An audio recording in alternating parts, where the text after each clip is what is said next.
نماز کے بارے میں کچھ گفتگو کی جائے گی۔ کوشش کیجیے گا کہ سب حضرات تشریف رکھیں۔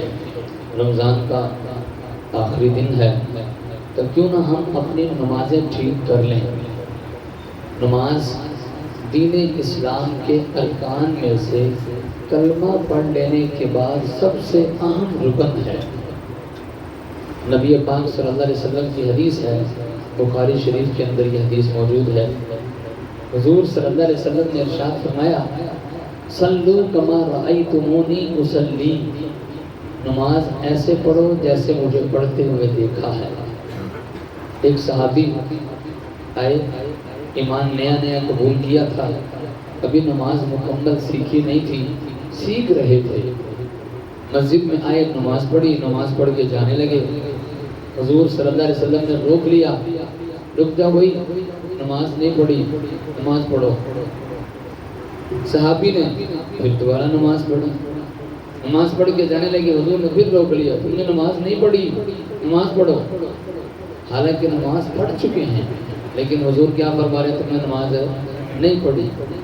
تیسری مرتبہ انہوں نے پھر نماز پڑھی، نماز پڑھ کے جانے لگے تو حضور نے فرمایا، رک جاؤ، تم نے نماز نہیں پڑھی، نماز پڑھو۔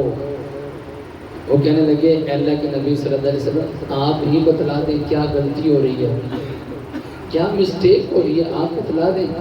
پھر نبی پاک صلی اللہ علیہ وسلم نے پوری نماز اس کو بتلائی کہ کھڑے اطمینان کے ساتھ ہوں، رکوع میں اطمینان کے ساتھ جائیں اور سجدے میں اطمینان کے ساتھ جائیں، قعدہ بھی اطمینان کے ساتھ ہو گئے، ہر چیز اطمینان کے ساتھ اس کو سکھلائی۔ ایک حدیث ہے، نبی پاک صلی اللہ علیہ وسلم نے فرمایا، بدترین قسم کا چور وہ چور ہے جو نماز میں چوری کرتا ہے۔ اس لیے نماز سیکھنے کی چیز ہے۔ تو علماء کرام نے نماز کے موضوع پر کتابیں لکھی اور بڑی بڑی موٹی کتابیں لکھی، اتنے زیادہ مسائل ہیں نماز کے بارے میں۔ تو مختصراً آپ کے سامنے آج کے اس درس میں مختصر وقت میں نماز کا اجمالی سا خاکہ پیش کیا جائے گا۔ تفصیل کے لیے بڑا لمبا وقت چاہیے، تو آپ کے سامنے نماز کے بارے میں مختصر سا خاکہ پیش کیا جائے گا کہ نماز کا اصل طریقہ ہے کیا اور ہم کیا غلطیاں کرتے ہیں۔ سب سے پہلے تو نماز کے اندر نبی پاک صلی اللہ علیہ وسلم کی حدیث ہے کہ سب سے پہلے جس وقت نماز پڑھنے کے لیے کھڑے ہوں تو منہ قبلے کی طرف ہونا چاہیے۔ قرآن پاک کی آیت بھی ہے، اللہ رب العزت نے ارشاد فرمایا کہ فَوَلُّوا وُجُوهَكُمْ شَطْرَهُ، کہ جس وقت تم نماز پڑھنے لگو تو اپنا چہرہ قبلے کی طرف کر لو۔ قبلے کی طرف رخ ہونا یہ نماز کے شرائط میں سے اہم شرط ہے۔ اور اس کے بعد نبی پاک صلی اللہ علیہ وسلم کی حدیث ہے، حضرت عبداللہ بن عمر رضی اللہ تعالیٰ عنہما سے روایت ہے کہ لوگ صحابہ کرام مسجد قباء میں صبح کی نماز پڑھ رہے تھے کہ ایک آنے والا آیا اور کہنے لگا کہ رسول اللہ صلی اللہ علیہ وسلم پر اس رات قرآن نازل ہوا ہے، اور آپ صلی اللہ علیہ وسلم کو حکم ہوا کہ کعبہ کی طرف منہ کر لیں، تم بھی کعبہ کی طرف منہ کر لو۔ پہلے ان کے چہرے بیت المقدس کی طرف تھے تو وہ نماز ہی میں کعبہ کی طرف پھر گئے، تو نماز ہی میں کعبہ کی طرف پھر گئے۔ پتہ چلا کہ قبلہ چینج ہو گیا، اب رخ اپنا قبلے کی طرف، خانہ کعبہ کی طرف کر لیا۔ تو یہ شرط ہے کہ نماز کے دوران نماز شروع کرنے لگیں تو اپنا رخ پہلے سیدھا کر لیں کعبہ کی طرف۔ تو سب سے پہلے یہ ضروری ہے کہ کعبہ کی طرف رخ کریں۔ نماز شروع کرنے سے پہلے نیت کا ہونا بھی ضروری ہے۔ نیت کے بارے میں ایک بات ذہن میں رکھ لیں، نبی پاک صلی اللہ علیہ وسلم کی حدیث ہے، انما الاعمال بالنیات، تمام اعمال کا دار و مدار نیت پر ہے۔ تو نیت کیا ہونی چاہیے؟ نیت دل کے ارادے کا نام ہے۔ نیت دل میں صرف اتنی ہونی چاہیے کہ جو ہم نماز پڑھنے کے لیے آئے ہیں بس۔ تو لمبی چوڑی نیت کا ہونا تو ضروری، دل میں یہ نیت ہونی چاہیے، ہم نماز کون سی پڑھنے کے لیے آئے ہیں آج؟ بولو، فجر کی۔ اور یہ فجر کی نماز کتنی رکعت فرض ہیں؟ 2 رکعت فرض ہیں۔ تو بس یہی دل میں نیت ہے۔ پیچھے پڑھنے کی نیت سے آئے ہو کہ پڑھانے کی نیت سے؟ پڑھنے کی نیت سے آئے ہیں۔ آپ جب نماز شروع کرنے لگے ہیں، آپ کے مائنڈ میں کیا ہے کہ ہم مقتدی ہو کہ امام؟ مقتدی، اکیلے کی نیت بھی نہیں ہے، امام کی نیت بھی نہیں ہے، مقتدی کی نیت ہے.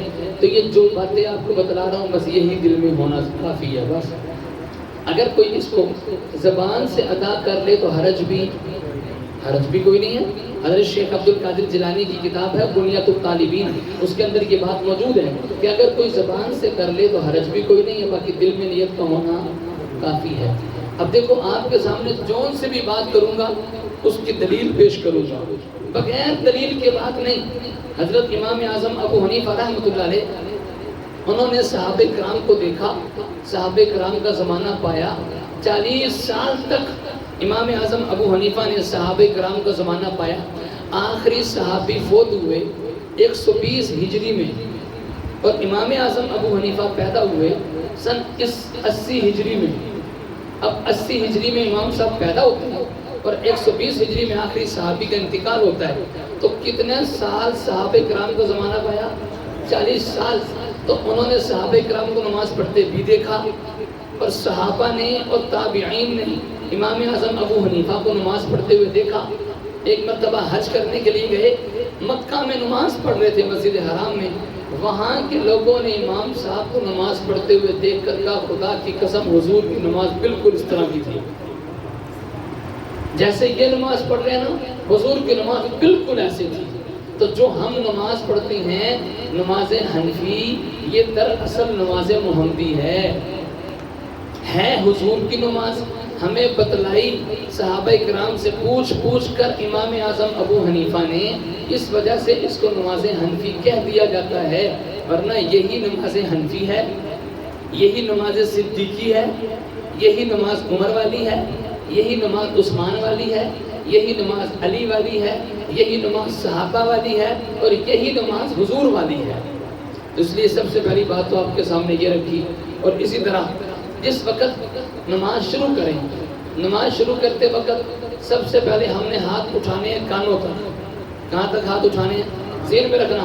حدیث 3 طرح کی آئی ہے، 3 طرح کی حدیث آئی ہے. ایک حدیث آئی ہے کہ نبی پاک صلی اللہ علیہ وسلم نے کندھوں تک ہاتھ اٹھائے، اور ایک حدیث آئی ہے کہ نبی پاک صلی اللہ علیہ وسلم نے کانوں کی لو تک کان اٹھائے، ہاتھ اٹھائے. اور ایک حدیث آئی ہے کہ نبی پاک صلی اللہ علیہ وسلم نے کانوں کے اوپر تک ہاتھ اٹھائے. حدیثیں کتنی ہو گئی؟ حدیثیں 3 ہو گئی. اب دیکھنا ذرا امام صاحب کتنا حدیث پہ عمل کرنے والے تھے. اب حدیثیں ہیں 3. اب اگر ہاتھ اٹھائیں کندھے تک، ہاتھ اٹھائیں کندھے تک، تو ایک حدیث پہ عمل ہو گیا. کتنی چھوٹ رہی ہیں؟ 2. اگر ہاتھ اٹھائیں کانوں سے اوپر تک کی جو حدیث آئی ہے اگر اس پہ عمل کریں تو ایک حدیث پہ عمل ہو گیا. چھوٹ کتنی رہی ہیں؟ 2. امام صاحب نے کتنا پیارا جواب دیا. امام صاحب کہتے ہیں کہ دیکھو عربی میں ہاتھ کس کو کہتے ہیں؟ عربی میں ہاتھ کہتے ہیں یہاں انگلی سے لے کر یہ کندھے تک. عربی میں اس پورے کو ہاتھ کہا جاتا ہے. فرمایا کہ اگر ہم اس پہ عمل کر لیں کہ نبی پاک صلی اللہ علیہ وسلم نے کانوں کی لو تک ہاتھ اٹھائے، ہم اگر یہاں تک ہاتھ اٹھا لیں کانوں کی لو تک.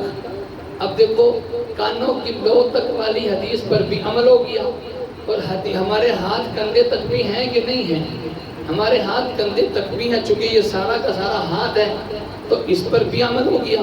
اب جب ہم یہاں تک ہاتھ اٹھاتے ہیں ہماری انگلی کانوں کے اوپر جا رہی ہے کہ نہیں جا رہی؟ اس پر بھی عمل ہو گیا. امام صاحب نے بیچ والی حدیث کو لیا تو تینوں حدیثوں پہ عمل ہو گیا. تو بتاؤ امام اعظم ابو حنیفہ نے حدیث پر عمل کیا یا حدیث چھوڑی ہے؟ عمل کیا ہے. بعضوں کو سمجھ نہیں آتی، ان کی عقل کا مسئلہ ہے. انہوں نے حدیث پہ عمل کیا، ایک حدیث کو لیا، گویا تینوں حدیثوں کو انہوں نے لے لیا. تو ہاتھ کہاں تک اٹھانے ہیں؟ ہاتھ کانوں کی لو تک اٹھانی ہے. اور اس کی حدیث موجود ہے. حضرت وائل بن حجر رضی اللہ تعالیٰ عنہ فرماتے ہیں میں نے نبی کرم صلی اللہ علیہ وسلم کو دیکھا جب آپ نماز شروع فرماتے تو ہاتھ کانوں تک اٹھاتے، رفع دین کرتے، یہاں تک کہ آپ صلی اللہ علیہ وسلم کے دونوں انگوٹھے آپ کے کانوں کے لو کے برابر ہو جاتے. اور یہ حدیث سنن نسائی کے اندر موجود ہے. نسائی کے اندر یہ حدیث موجود ہے. حضور صلی اللہ علیہ وسلم ہاتھ اٹھاتے اور انگوٹھے کہاں تک ہو جاتے؟ اب دیکھو جو ہم عمل کر رہے ہیں پورا حدیث میں ہے. حضرت وائل بن حجر کہتے ہیں میں نے حضور کو دیکھا، نبی پاک صلی اللہ علیہ وسلم جب ہاتھ اٹھاتے نماز شروع کرتے وقت تو حضور کے ہاتھ یہاں تک آتے، انگوٹھے لو تک آتے، اس کو کہتے ہیں کان کے لو، اور یہ انگوٹھے کان کے لو کے قریب آ جاتے ہیں۔ ساتھ لگ جائیں تو مسئلہ کوئی نہیں، لیکن لگانا ضروری نہیں ہے۔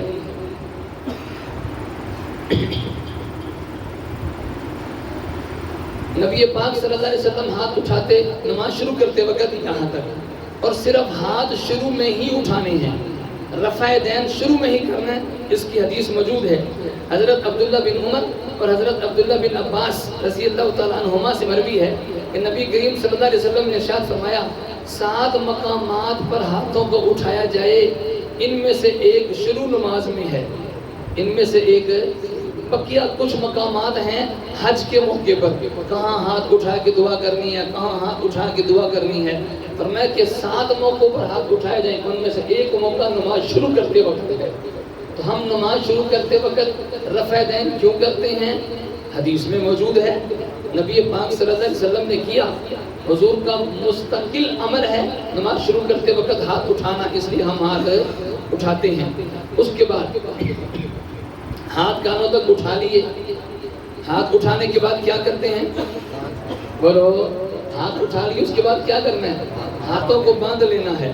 نبی پاک صلی اللہ علیہ وسلم کی سنت، حضور کا مبارک عمل، حضرت علی المرتضیٰ سے بھی روایت ہے اور دیگر صحابہ کرام سے بھی روایت ہے۔ نبی پاک صلی اللہ علیہ وسلم کا طریقہ یہ تھا، فرمائے کہ تمام انبیاء علیہ السلام کی جماعت کو یہ حکم دیا گیا، حضرت علی المرتضیٰ کی حدیث میں الفاظ ہیں کہ تمام نبیوں کی سنت، تمام نبیوں کی، حضرت آدم سے لے کر جناب محمد رسول اللہ صلی اللہ علیہ وسلم تک تمام نبیوں کی سنت یہ ہے سحری میں تاخیر کرنا اور افطار جلدی کرنا، اور نماز میں اپنے دائیں ہاتھ سے بائیں ہاتھ پر رکھ کر پکڑیں، دایاں ہاتھ بائیں ہاتھ پہ رکھ کر اس کو پکڑ لیں۔ یہ تمام نبیوں کی سنت ہے۔ پہلی سنت کیا ہے؟ سحری میں تاخیر۔ تاخیر کا مطلب یہ نہیں کہ 2 گھنٹے پہلے سحری کر کے پھر سو جائیں، اور افطاری میں جلدی، اور جلدی کا مطلب یہ بھی نہیں کہ ابھی اذانیں بھی نہیں ہوئی اور افطاری کرنا شروع کر دیں۔ 2 سنتیں۔ تیسری سنت تمام نبیوں کی سنت ہے کہ جب ہاتھ باندھتے تھے دائیں ہاتھ سے بائیں ہاتھ کو پکڑ لیتے تھے، دائیں کلائی بائیں کلائی پر رکھتے اور یوں پکڑ لیتے تھے۔ اب یہ طریقہ جو ہمیں بتلایا امام اعظم ابو حنیفہ نے کہ دائیں ہاتھ کا یہ جوڑ بائیں ہاتھ کے جوڑ پر آئے اور یوں 3 انگلیاں اوپر آئیں، اور انگلی، چھوٹی انگلی اور انگوٹھے کے ساتھ اس کلائی کو پکڑ لیا جائے، یہ طریقہ سارا کا سارا حدیث میں موجود ہے یا نہیں ہے؟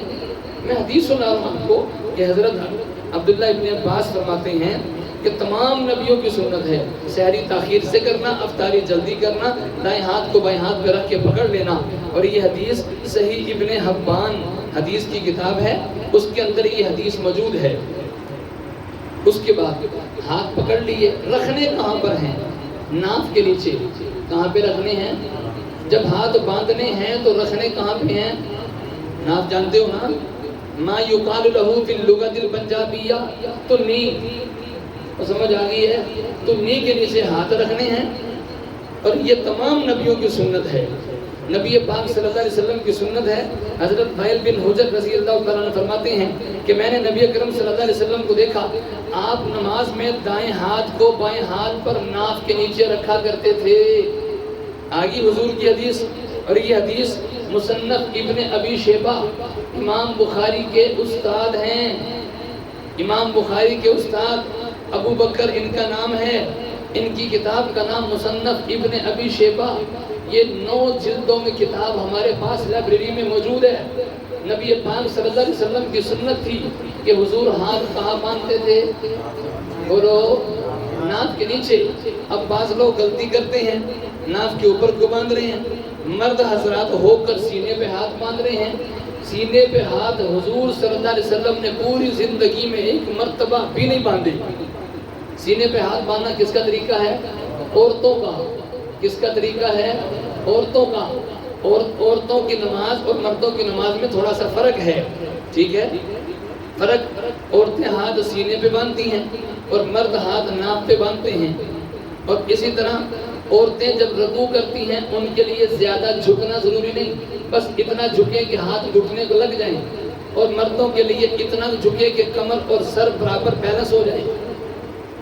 اور عورتوں کے لیے سجدے میں اپنے جسم کو سمیٹنا ضروری ہے، مرد کے لیے جسم کو کھولنا ضروری ہے۔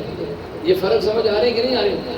ہاتھ مرد کانوں تک اٹھائیں گے شروع کرتے وقت، عورتیں سینے تک اٹھائے گی شروع کرتے وقت۔ یہ فرق ہے، اندر پڑھنے میں فرق نہیں، بس طریقے کار میں فرق ہے۔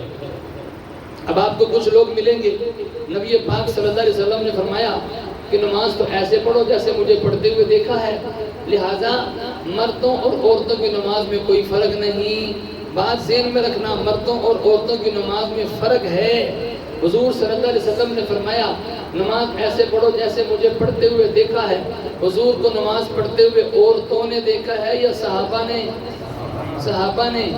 حضور حکم صحابہ کو دے رہے تھے، باقی عورتوں کو نماز حضور نے نہیں، حضور کی بیویوں نے سکھائی ہے۔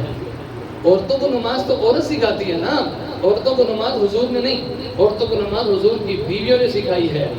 مردوں کو نماز نبی پاک صلی اللہ علیہ وسلم نے سکھائی ہے۔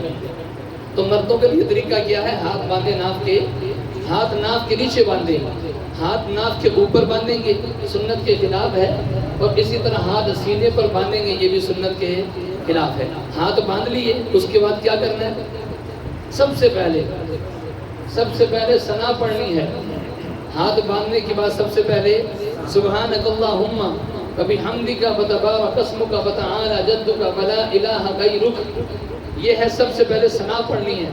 ثنا پڑھ لینے کے بعد پھر اعوذ باللہ اور پھر بسم اللہ، اور اس کے بعد سورہ فاتحہ۔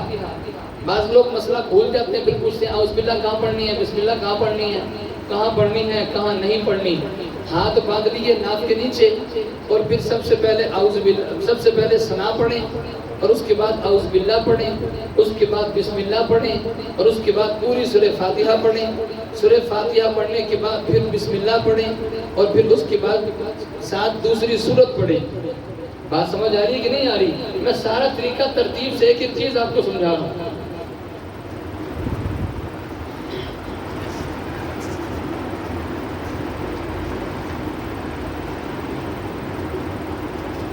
جس وقت ہم نے ہاتھ باندھ لیے، قیام میں کھڑے ہیں نا، قیام میں کھڑے ہیں تو ہم نے دیکھنا کہاں پہ ہے، نظر کہاں پہ رکھنی ہے، یہ بھی ذہن میں رکھیں۔ آپ بتاؤ ذرا، دیکھنا کہاں پہ ہے؟ سجدے والی جگہ پہ۔ کہاں پہ دیکھنا ہے؟ جو ہم بتلاتے ہیں بغیر دلیل کے نہیں، آج آپ کو ایک ایک چیز کی دلیلیں بتلا رہے ہیں، اس کی دلیل موجود ہے۔ نبی پاک صلی اللہ علیہ وسلم نے فرمایا، حضرت انس فرماتے ہیں، حضرت انس حضور کے خادم خاص ہیں، حضرت انس فرماتے ہیں نبی پاک صلی اللہ علیہ وسلم نے مجھے فرمایا، اے انس اپنی نظر سجدے کی جگہ پہ رکھو۔ فرمایا جب نماز پڑھو تو اپنی نظر، حدیث آگی کہ نہیں آئی؟ ہم بھی تو یہی کہتے ہیں کہ اپنی نظر سجدے کی جگہ پہ رکھو۔ حضور نے حضرت انس کو حکم دیا کہ اے انس اپنی نظر سجدے کی جگہ پہ رکھو، اور یہ حدیث السنن الکبریٰ للبہقی کے اندر، السنن الکبریٰ للبہقی کے اندر یہ حدیث ہے، یہ حدیث کی کتاب ہے، اس میں یہ حدیث موجود ہے۔ نبی پاک صلی اللہ علیہ وسلم نے حکم دیا ہے کہ اپنی نظر سجدے والی جگہ پہ رکھیں۔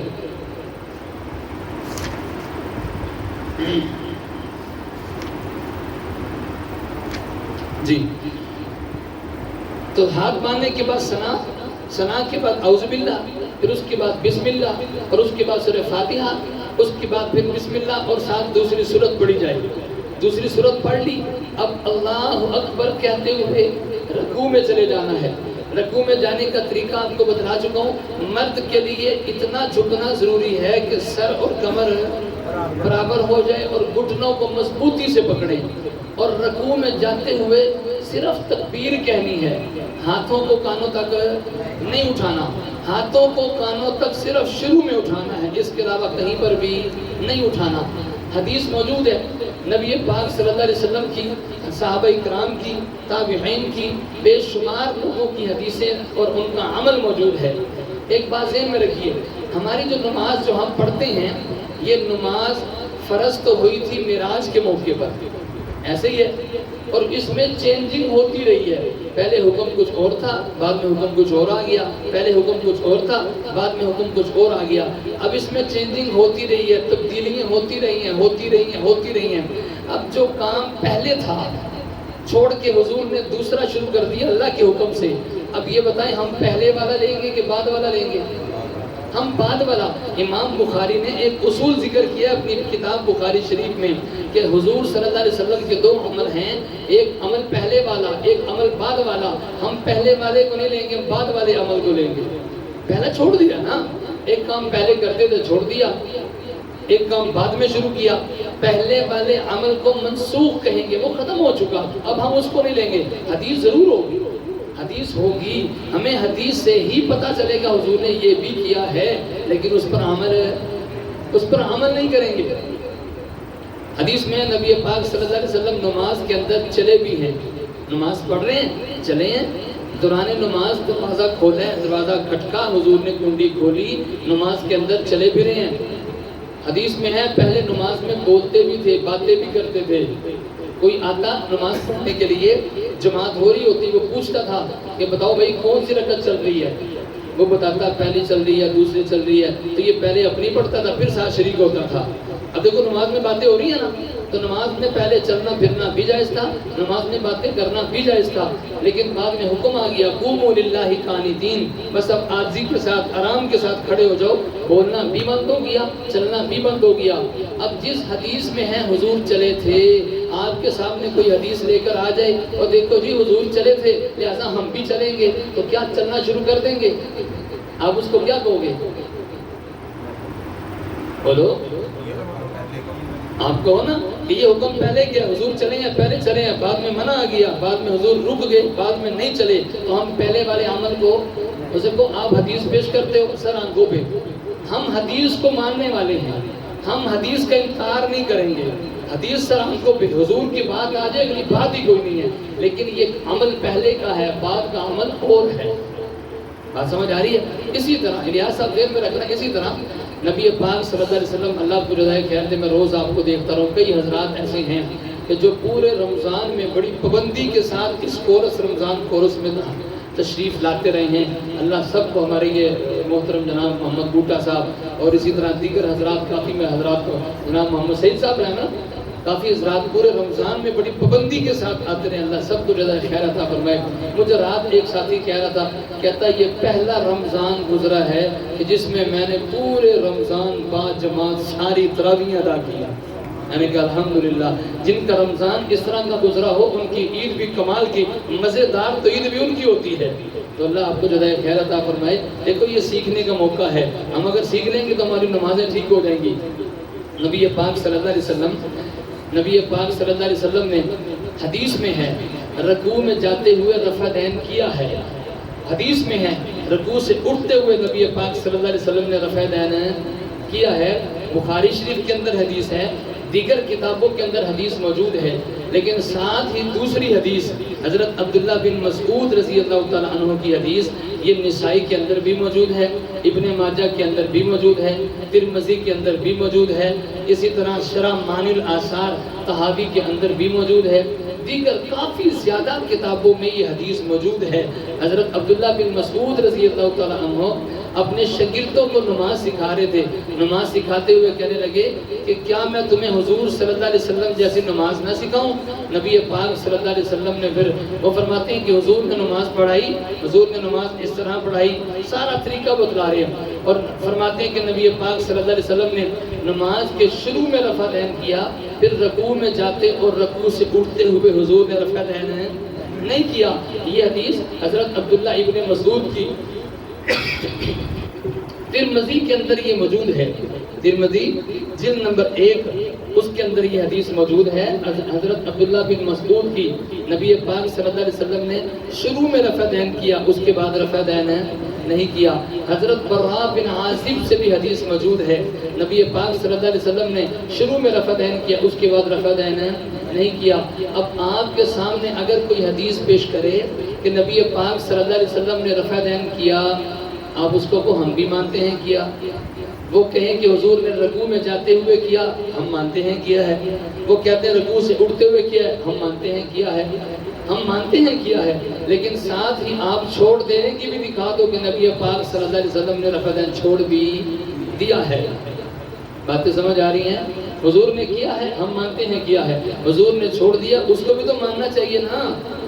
اب جو لوگ کہتے ہیں حضور صلی اللہ علیہ وسلم کی رفع دین کرنے کی حدیث ہے اور چھوڑ دینے کی ہے ہی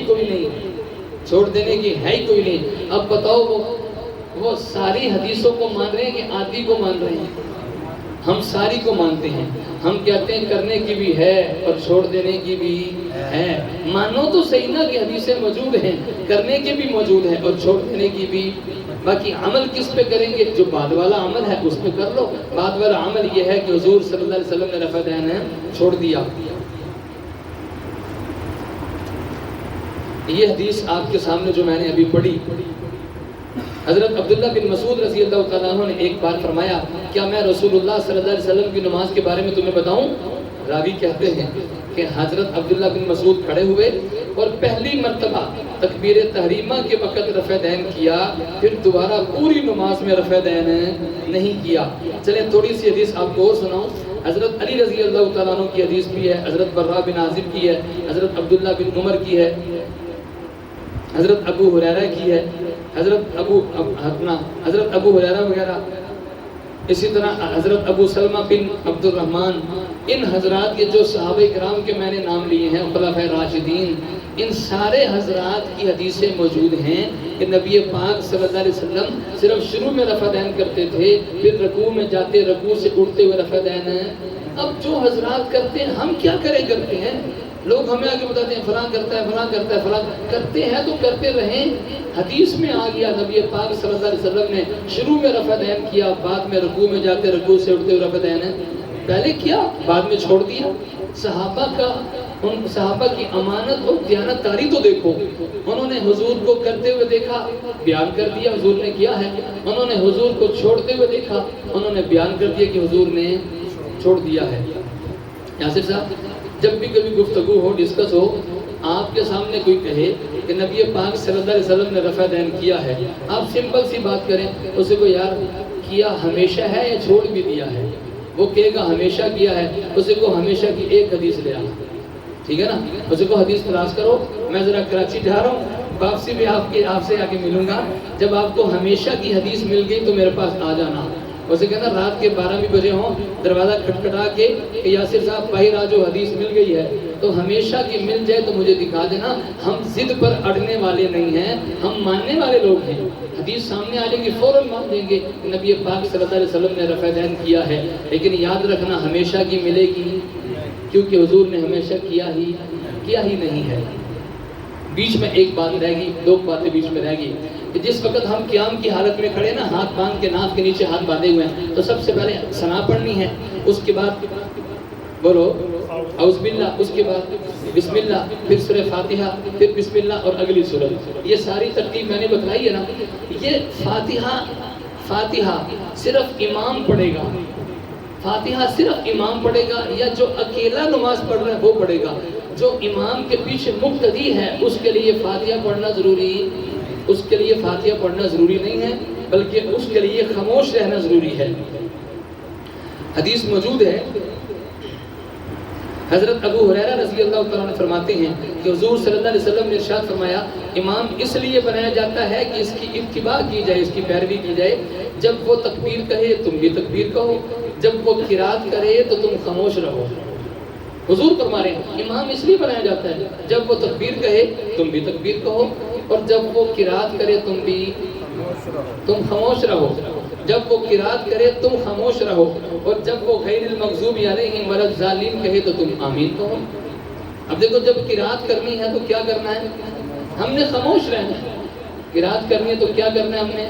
ہم نے خاموش رہنا ہے. سبحانک اللہم پڑھ کے چپ ہو جائیں بس. باقی یہ جو باتیں ہیں نا کہ ہم نہیں پڑھیں گے تو خیالات آئیں گے، وسوسے آئیں گے، یہ کسی اور کو سنائیں، جا کے کسی اور کو سنائیں جو تمہاری باتوں میں آ سکتے ہوں. جو حضرات پڑھتے ہیں امام کے پیچھے، ان سے پوچھو تمہیں خیالات نہیں آتے؟ جو امام کے پیچھے پڑھتے ہیں وہ بڑے شریف بنے پھرے ہیں. جو امام کے پیچھے پڑھتے ہیں ان سے پوچھے تمہاری نماز میں خیالات نہیں آتے؟ تو فاتحہ تو اتنی رٹی ہوئی ہے، امام پڑھتے ہیں نا خیالات اس کو بھی آ جاتے ہیں، اکیلا بندہ فاتحہ پڑھتے ہیں نا خیالات اس کو بھی آ جاتے ہیں۔ یہ تو ایسی بنائی ہوئی بات ہے، نہیں پڑھیں گے تو خیالات آئیں گے۔ جب حضور کا حکم ہے کہ خاموش رہو لہذا خاموش رہو، اب پیچھے پڑھنا صرف سبحانک اللہم ثنا پڑھنی، اس کے بعد خاموش ہو جانا ہے۔ امام جو پڑھ رہا ہے، سورت پڑھ رہا ہے، فاتحہ پڑھ رہا ہے، وہ امام پڑھ رہا ہے، پیچھے کے لیے پڑھنا ضروری۔ حضور فرما رہے ہیں امام کا پڑھنا مقتدی کا پڑھنا ہے۔ حضور نے فرمایا امام پڑھے مقتدی خاموش رہے، اب مقتدی نہیں پڑھے گا۔ آپ کے سامنے حدیث پیش کریں گے نعمان صاحب، آپ کے سامنے حدیث پیش کریں گے، نبی پاک صلی اللہ علیہ وسلم نے فرمایا سورہ فاتحہ کے بغیر نماز نہیں ہوتی، سورہ فاتحہ کے بغیر نماز ہے۔ حدیث پڑھیں گے آپ کے، میں سنا رہا ہوں، ہم حدیث چھپاتے نہیں، ہم ساری حدیث بتاتے ہیں، ہم حدیث والے ہیں، ہم پیغمبر کی سنت والے ہیں، ہم صحابہ والے ہیں، ہم اہل بیت والے ہیں، ہم ساری چیزیں آپ کو بتلائیں گے۔ حدیث ہے، آپ کے سامنے حدیث پڑھیں گے، نبی پاک صلی اللہ علیہ وسلم نے فرمایا لا صلاۃ الا بفاتحۃ الکتاب، لا صلاۃ الا بفاتحۃ الکتاب، کہ سورہ فاتحہ کے بغیر نماز نہیں ہوتی۔ بس اس سے ایک سوال کرنا، کس کی نہیں ہوتی؟ امام کی نہیں ہوتی یا مقتدی کی نہیں ہوتی؟ آپ سمجھ آ رہی ہے؟ اس سے ایک سوال کرنا، کس کی نہیں ہوتی؟ امام کی نہیں ہوتی یا مقتدی کی نہیں ہوتی؟ منفرد کی کس کی نہیں ہوتی؟ وضاحت تو کرو نا۔ حدیث میں جناب سید صاحب وضاحت موجود ہے، حدیث میں وضاحت موجود ہے۔ نبی پاک صلی اللہ علیہ وسلم نے فرمایا کہ فاتحہ کے بغیر نماز نہیں ہوتی، ہاں اگر امام کے پیچھے ہوں تو ہو جاتی ہے۔ حدیث پوری ہوگی کہ نہیں ہوگی؟ ہم پوری حدیث کو ماننے والے ہیں۔ جو آپ کے سامنے کہے کہ فاتحہ کے بغیر نماز نہیں ہوتی اور اس کے بعد چپ ہو جائے، سمجھ جانا آدھی حدیث کو ماننے والے ہیں۔ تو نبی پاک صلی اللہ علیہ وسلم کی حدیث ہے، یہ صحیح ابن ماجہ میں بھی ہے اور تفسیر کی کتابوں میں بھی ہے، قرآن کی آیت بھی ہے کہ جب قرآن پڑھا جائے تو خاموش رہو، اب پیچھے پڑھنا نہیں ہے۔ پیچھے پڑھیں گے تو ایسا ہوگا جو گویا کہ آپس میں لڑائی ہو رہی ہے، جھگڑا ہو رہا ہے، یہ حدیث میں موجود ہے۔ میں بڑا مختصر کر کے آپ کو ساری باتیں بتلا رہا ہوں کہ امام پڑھے گا تو خاموش رہنا، پیچھے پڑھنا ضروری، چاہے نماز فجر کی ہو یا ظہر کی ہو یا عصر کی ہو یا مغرب کی ہو، عشاء کی ہو، جمعے کی ہو، عیدین ہو، کوئی سی بھی نماز ہو، امام کے پیچھے پڑھنا ضروری نہیں ہے بلکہ امام کے پیچھے خاموش رہنا ضروری ہے۔ اسی طرح تحاوی کے اندر حدیث موجود ہے، حضرت علی المرتضیٰ سے، حضرت عبداللہ بن مسعود سے، عبداللہ بن عمر سے، اس کے اندر حدیث موجود ہے۔ فرمایا کہ کوئی امام کے پیچھے قرات کرتا ہے نا، امام کے پیچھے پیچھے فاتحہ پڑھتا ہے، ہمارا دل کرتا ہے کہ منہ میں پتھر ڈال دیے جائیں، ہمارا دل کرتا ہے کہ منہ میں مٹی ڈال دی جائے، ہمارا دل کرتا ہے کہ منہ میں آگ ڈال دی جائے۔ قرآن پڑھا جا رہا ہے، خاموش نہیں ہوتے، پھر پیچھے پیچھے پڑھ رہے ہیں، لہٰذا جب قرآن پڑھا جائے تو کیا ہو جائیں؟ خاموش ہو جائیں۔ لیکن اب تو بولے نا، ساتھ ساتھ بولیں تاکہ پتہ چلے کہ بات ہو کیا رہی ہے، اور یہ بھی پتہ چلے کہ ہاں بھی جاگ رہے ہیں، رمضان کا آخری دن ہے تو نماز کو سیکھ کر جا رہے ہیں۔ یہ تو ہوگی فاتحہ کی بات۔ اسی طرح نبی پاک صلی اللہ علیہ وسلم کی حدیث ہے کہ جس وقت امام غیر المغضوب علیہم ولا الضالین کہے تم کیا کہو؟ آمین۔ آمین کہنا سنت ہے، آمین کہنا وہ الگ مسئلہ ہے کہ آمین آہستہ آواز سے کہنا سنت ہے۔ نبی پاک صلی اللہ علیہ وسلم نے آمین اونچی آواز سے بھی کہی ہے، آمین اونچی آواز سے ہم مان رہے ہیں۔ دیکھو نا، ایک ایک چیز ماننے کہ نہیں مان رہے، ہم نے انکار کیا، ہم کہتے ہیں حضور کی حدیث ہے آمین کہو، حضور کی حدیث ہے، نبی پاک صلی اللہ علیہ وسلم نے شاہد صاحب اونچی آواز سے آمین کہی، ہم مانتے ہیں۔ لیکن ساتھ ہی حدیث موجود ہے کہ حضور صلی اللہ علیہ وسلم نے آمین دوبارہ بعد میں آہستہ بھی کہی ہے، تو ہم پہلی والی کو نہیں لیں گے بلکہ بعد والی کو لیں گے۔ آپ کے سامنے کوئی کہے نا حضور صلی اللہ علیہ وسلم نے اونچی آواز سے آمین کہی ہے، اور وہ پھر آہستہ والی آمین والی، آہستہ آمین والی حدیث نہ سنائے، سمجھ جانا حدیثیں آدھی مانتے ہیں، پوری نہیں مانتے۔ ہم پوری مانتے ہیں، ہم کہتے ہیں حضور صلی اللہ علیہ وسلم نے آمین آہستہ آواز سے بھی کہی ہے، حضور نے اونچی آواز سے بھی کہی ہے، پہلے اونچی آواز سے کہی ہے، بعد میں آہستہ آواز سے کہی ہے، اور اس کی حدیث موجود ہے۔ یہ حدیث مسند ابی داؤد کے اندر موجود ہے، مسند احمد کے اندر بھی موجود ہے، الموجم الکبیر للطبرانی کے اندر حدیث موجود ہے۔ حضرت وائل بن حجر رضی اللہ تعالیٰ عنہ فرماتے ہیں میں نے رسول اللہ صلی اللہ علیہ وسلم کے ساتھ نماز پڑھی، جب آپ نے غیر المغضوب علیہم ولا الضالین کہا تو آمین آہستہ آواز سے کہی۔ آگی حدیث۔ اب آپ کو کوئی کہنا اے امامہ دے پیچھے لاتے نے، امامہ دی گلہ ماندے نے، انہاں تو کوئی حدیث نہیں ہے گی، اسے کو خاموش چپ ہو جاؤ، جھوٹ نہیں بولو، ہم مسجد میں گئے ہیں، حدیثیں سن کے آئی ہیں۔ سمجھ آ رہی ہے حدیث سے؟ دیکھو نا، اب ضروری نہیں کہ ہم ہر درس میں ہر موقع پر ایک ایک چیز کتاب لا کے کھول کھول کے بتائیں۔ الحمدللہ پیچھے دلائل موجود ہوتے ہیں، پیچھے حدیثیں موجود ہوتی ہیں، تو میں نے چاہا کہ آج آپ کو دکھا بھی دوں کہ حدیثیں موجود ہوتی ہے، بغیر حدیث کے بات نہیں، بغیر دلیل کے بات نہیں ہے۔ تو حضرت وائل بن حجر کہتے ہیں میں نے نبی پاک صلی اللہ علیہ وسلم کے ساتھ نماز پڑھی، حضور نے نماز پڑھائی، غیر المغضوب علیہم ولا الضالین کہا تو آمین ہے آہستہ آواز سے کہی، اور یہ حدیث موجود ہے کون کون سی کتاب میں؟ مسند ابی داؤد کے اندر ہے، مسند احمد کے اندر ہے، المعجم الکبیر للطبرانی کے اندر یہ حدیث موجود ہے کہ نبی پاک صلی اللہ علیہ وسلم نے آمین آہستہ آواز سے کہی۔ اس کے علاوہ اور بھی ہیں۔ حضرت وائل بن حجر لو بھی اور مسئلہ حل ہونے لگا ہے۔ حضرت وائل بن حجر رضی اللہ تعالیٰ فرماتے ہیں کہ حضرت عمر اور حضرت علی رضی اللہ تعالیٰ عنہ بسم اللہ الرحمن الرحیم تعوذ اور آمین اونچی آواز میں نہیں کہتے تھے۔ تینوں مسئلے حل ہو گئے، اعوذ باللہ بھی آہستہ، بسم اللہ بھی آہستہ اور آمین بھی آہستہ۔ دیکھو نا، جب قرات شروع کرنے لگتے ہیں تو اس میں آپ کو اعوذ باللہ کی آواز نہیں آتی، بسم اللہ کی آواز نہیں آتی، نہیں آتی کا مطلب یہ نہیں کہ پڑھتے بھی نہیں تھے، پڑھتے تھے لیکن آہستہ آواز سے۔ اسی طرح حضور صلی اللہ علیہ وسلم کی آمین کی آواز بھی، بعضوں کو پتہ نہیں کیا ہوتا ہے کہ جب امام طرز لگا کے نماز پڑھاتا ہے نا، جب امام طرز لگا کے غیر المغضوب علیہم ولا الضالین کہتا ہے، طرز لگا کے، پچھلوں کو پتہ نہیں خام خواہی کیا ہو جاتا ہے۔ پھر جو آہستہ کہنے والے بھی ہوتے ہیں نا، تو ان کی بھی ہلکی سی آواز نکل آتی ہے، آمین۔ وہ تمہیں ہو کیا گیا ہے؟ نبی پاک صلی اللہ علیہ وسلم کی حدیث ہے آہستہ آواز سے آمین کہی ہے۔ سمجھ آ رہی ہے کہ نہیں آ رہی؟ اب لوگ کہیں گے فلاں جگہ بھی ہوتا ہے، فلاں جگہ بھی ہوتا ہے، فلاں جگہ بھی ہوتا ہے۔ یہ بات میں پچھلے دن عرض کر چکا ہوں، جہاں بھی ہوتا ہے حضور کا عمل، حضور کا سنت عمل یہی ہے کہ نبی پاک صلی اللہ علیہ وسلم نے آہستہ آواز سے کہی ہے۔ اونچی آواز کی حدیث بھی ہے لیکن وہ پہلے دور کی ہے، بعد میں آہستہ آواز سے بھی کہی ہے۔ میں اکثر یہ بات بتاتا ہوں، حدیث موجود ہے، صحابہ کرام فرماتے ہیں نبی پاک صلی اللہ علیہ وسلم نے شروع میں اونچی آواز سے آمین کہی ہے، صرف نماز سکھانے کے لیے، نماز سکھانے کے لیے یہاں پہ یہ پڑھنا ہے، یہاں پہ یہ پڑھنا ہے، یہاں پہ یہ پڑھنا ہے۔ جب ہمیں پتہ لگ گیا اس کے بعد نبی پاک صلی اللہ علیہ وسلم نے آمین آہستہ آواز سے کہی ہے۔ سمجھ آ گئی ہے؟ آپ کے سامنے اونچی آواز سے آمین والی کی حدیث پیش کرے، آپ فوراً کہو، حضور سکھا رہے تھے۔ جب سیکھ لی پھر آہستہ آواز سے بھی کہی ہے۔ آپ سے پوچھیں کہ آہستہ آواز سے کہاں کہی ہے، حدیث دکھاؤ، آپ فوراً کتاب کھول کے دکھا دو۔ اگر کسی کے پاس یہ کتاب موجود نہیں ہے، آپ یہ کتاب ہم سے لے لیں، کتاب ہم سے لے لیں، ٹھیک ہے؟ اور ایک اور بات، جو باتیں میں آپ کو بتا رہا ہوں پتہ نہیں آپ کو یاد رہیں یا نہ رہیں، لیکن اتنا تو آپ کے ذہن میں رہنا چاہیے یار دلیل ضرور موجود تھی پر مجھے یاد نہیں ہے۔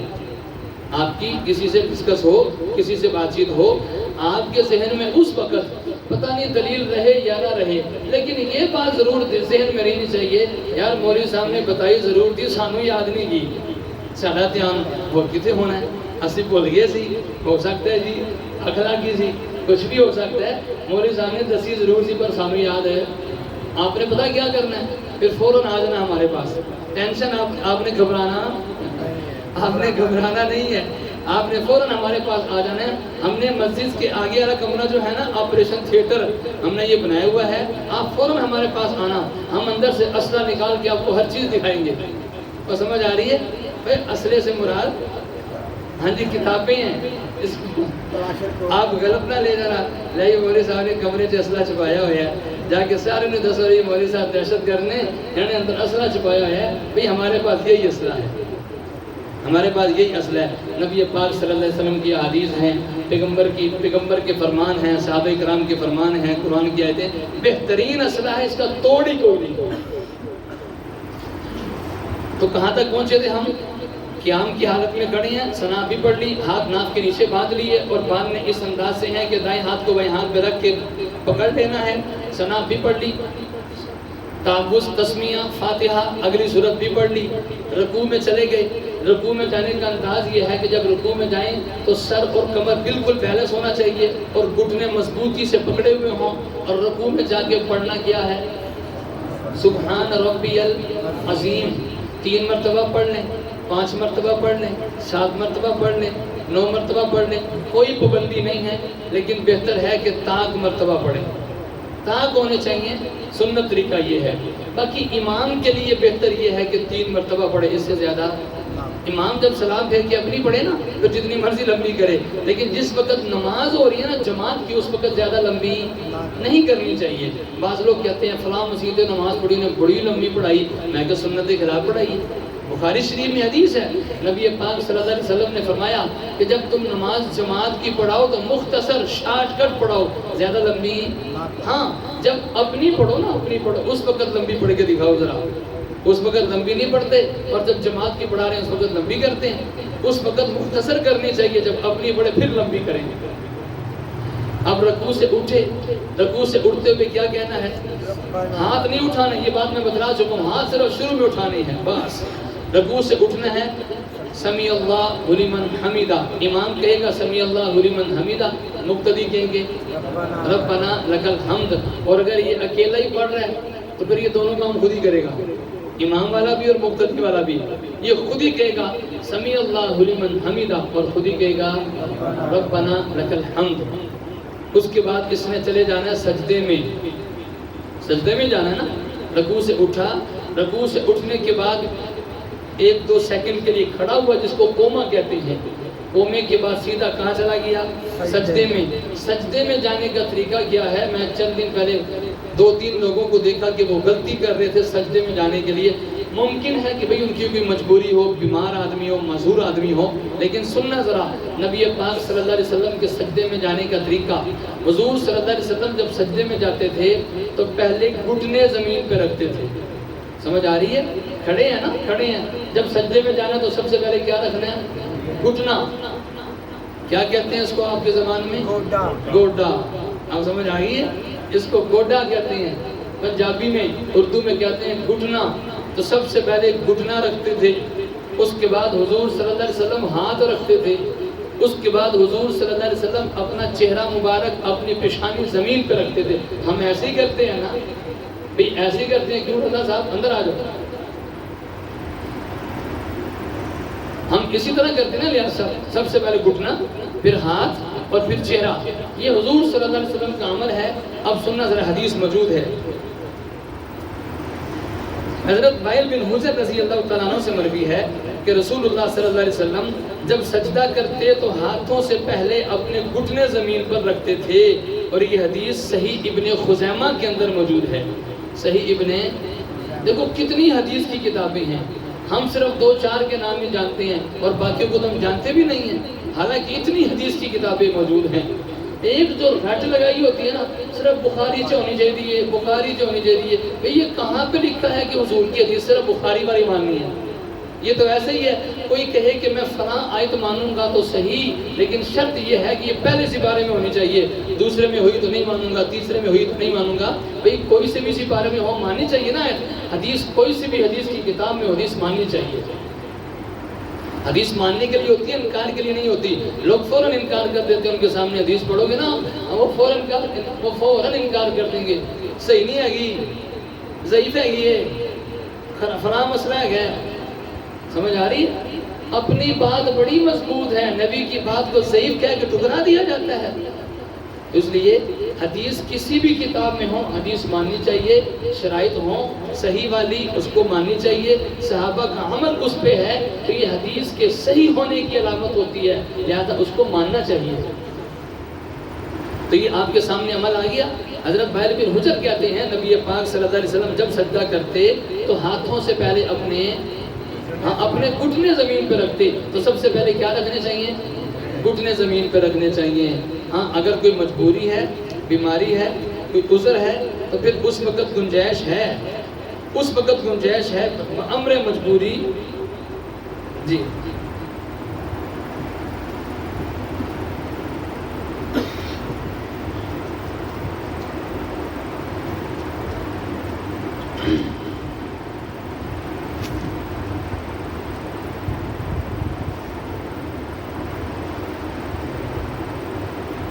دوسری جگہ پہ حدیث موجود ہے حضرت عائشہ رضی اللہ تعالیٰ عنہا کی، میں دیکھ رہا تھا شاید یہاں پر مل جائے، مصنف ابن ابی شیبہ میں موجود ہے۔ حضرت عائشہ رضی اللہ تعالیٰ عنہا نے وضاحت کی ہے، فرماتی ہیں نبی پاک صلی اللہ علیہ وسلم کبھی کبھی ہاتھ بھی پہلے رکھ دیتے تھے، لیکن اس وقت جب بیمار ہوتے تھے، آخری عمر میں جسم کچھ بھاری ہو گیا، بدن کچھ بھاری ہو گیا، بیٹھتے اٹھتے کچھ دقت پیش آتی یا بیماری کی وجہ سے تو پھر نبی پاک صلی اللہ علیہ وسلم بامر مجبوری کبھی کبھی ہاتھ بھی پہلے۔ حضور صلی اللہ علیہ وسلم نے مسئلہ حل کر دیا ہے، نماز مریضوں کے لیے بھی اور صحت مند تندرست لوگوں کے لیے بھی۔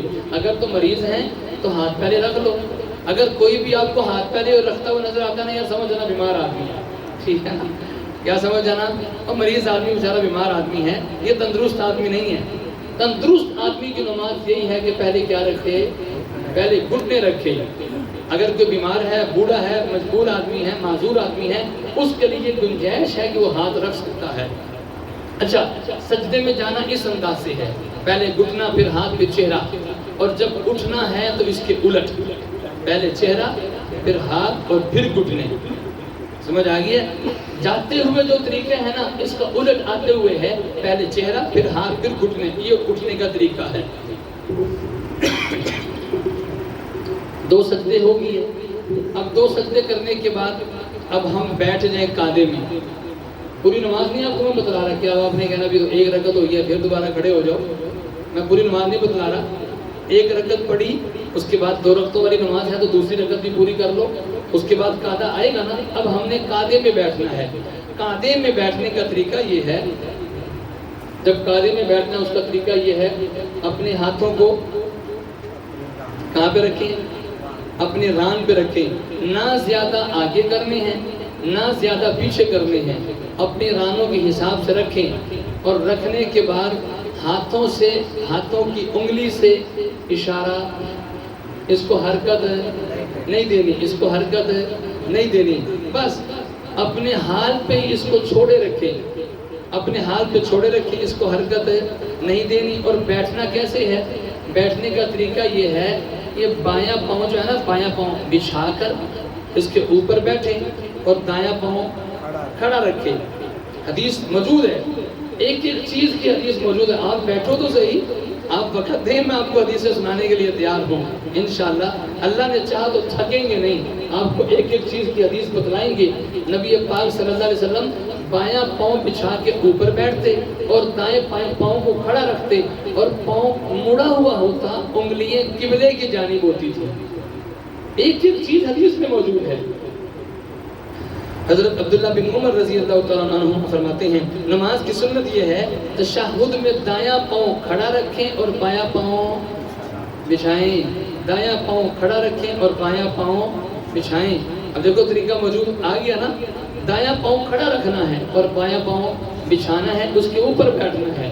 اور دایاں پاؤں کھڑا کیسے رکھنا ہے، یہ انگلیاں قبلے کی طرف ہونی چاہیے۔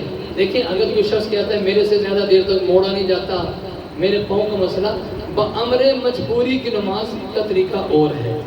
ہم تو صحت مند تندرست لوگوں کی نماز بتلا رہے ہیں، بامر مجبوری تو اگر پاؤں کے اوپر بیٹھا نہیں جاتا تو اس پہ بھی گنجائش ہے، نہ بیٹھے، پاؤں نکال دے نیچے سے، ویسے زمین پہ بیٹھ جائے، ایسے بھی نہیں بیٹھا جا رہا۔ مجھے بتلاؤ اگر کسی سے ایسے بھی نہیں بیٹھا جا رہا، چوکڑی مار کے بیٹھ سکتا ہے کہ نہیں بیٹھ سکتا؟ اگر بامر مجبوری ہو، معذور آدمی ہے، نہیں بیٹھا جا رہا، بیٹھ سکتا ہے۔ اگر کوئی کھڑے ہو کر نماز نہیں پڑھ سکتا، بیٹھ کے پڑھ سکتا ہے کہ نہیں پڑھ سکتا؟ بیٹھ کے نہیں پڑھ سکتا، لیٹ کے پڑھ سکتا ہے کہ نہیں پڑھ سکتا؟ اگر کوئی لیٹ کر بھی نہیں پڑھ سکتا، اشارے سے پڑھ سکتا ہے کہ نہیں پڑھ سکتا؟ اگر کوئی اشارے سے بھی نہیں پڑھ سکتا، اس کے لیے گنجائش ہے نا کہ بعد میں پڑھ لے گا۔ اب دیکھو گنجائش والی بات الگ ہے، مجبوری والی بات الگ ہے، لیکن عام نارمل روٹین کی نماز حضور کی اور ہے۔ یہ نبی پاک صلی اللہ علیہ وسلم کا طریقہ پہلا قاعدہ ہے، اس میں صرف تشہد پڑھنا ہے۔ حضرت عبداللہ بن مسعود رضی اللہ تعالیٰ عنہ فرماتے ہیں کہ رسول اللہ صلی اللہ علیہ وسلم نے ہمیں تعلیم دی، جب دو رکعتوں کے بعد بیٹھا کریں تو یہ پڑھا کریں التحیات للہ والصلوات، آخر تک حضور صلی اللہ علیہ وسلم نے یہ التحیات سکھائی ہے، اور یہ حدیث صحیح مسلم کے اندر موجود ہے۔ حضرت عبداللہ بن مسعود فرماتے ہیں حضور نے ہمیں اس انداز سے، اس طریقے سے ہمیں حضور صلی اللہ علیہ وسلم نے حضور نے ہمیں نماز سکھائی ہے۔ تو جب اتحیات میں بیٹھے قاعدے میں پہلے ہم نے پڑھنا ہے پوری اتحیات، اور جب اشہد اللہ کا لفظ آئے اس وقت انگلی کو اٹھانا ہے، اشہد اللہ الہ الا اللہ و اشہد ان محمد عبدہ و رسولہ، بس یہاں پہ نیچے کر دیں۔ پوری اتحیات پورے قاعدے میں انگلی کو ہلاتے، میں اس کی اکثر ایک مثال دیتا ہوں سمجھانے کے لیے، مثال دیتا ہوں، ورنہ حدیث بھی موجود ہے، میں سمجھانے کے لیے ایک مثال دیتا ہوں کہ ہم اس انگلی کو نام دیتے ہیں شہادت کی انگلی، کہتے ہیں کہ نہیں؟ کون سی انگلی شہادت کی ہے؟ یہ انگلی شہادت کی ہے۔ وجہ کیا ہے؟ اس کو اشہد اللہ پہ اٹھایا جاتا ہے، اشہد اللہ پہ اٹھائے جانے کی وجہ سے اس انگلی کا نام پڑ گیا شہادت والی انگلی۔ اب مجھے بتاؤ، پورے قاعدے میں اس انگلی کو اٹھاتے رہیں، ہلاتے رہیں، التحیات للہ والصلوات والطیبات، السلام علیک ایھا النبی ورحمۃ اللہ وبرکاتہ، السلام علینا وعلی عباد اللہ الصالحین۔ اس کے بعد درود شریف کے اندر بھی اٹھائے جا رہے ہیں، اللہم صلی علی محمد وعلی آل محمد کما صلیت۔ پوری اتحیات درود شریف ربی جاننی میں اس انگلی کو اٹھائے جا رہے ہیں، بار بار ہلائے جا رہے ہیں۔ اب بتاؤ یہ انگلی کو کون سی انگلی کہیں گے؟ شہادت والی ہے کہ درود والی ہے کہ ربی جاننی والی ہے؟ سمجھ آ رہی ہے؟ یہ تو آپ کو قاعدے والی انگلی ہے، پورے قاعدے میں اس کو ہلانا ہے، سمجھ آ رہی ہے کہ نہیں؟ اس لیے اس کو صرف تشہد کے وقت اٹھانا ہے، اس کے علاوہ نہیں اٹھانا۔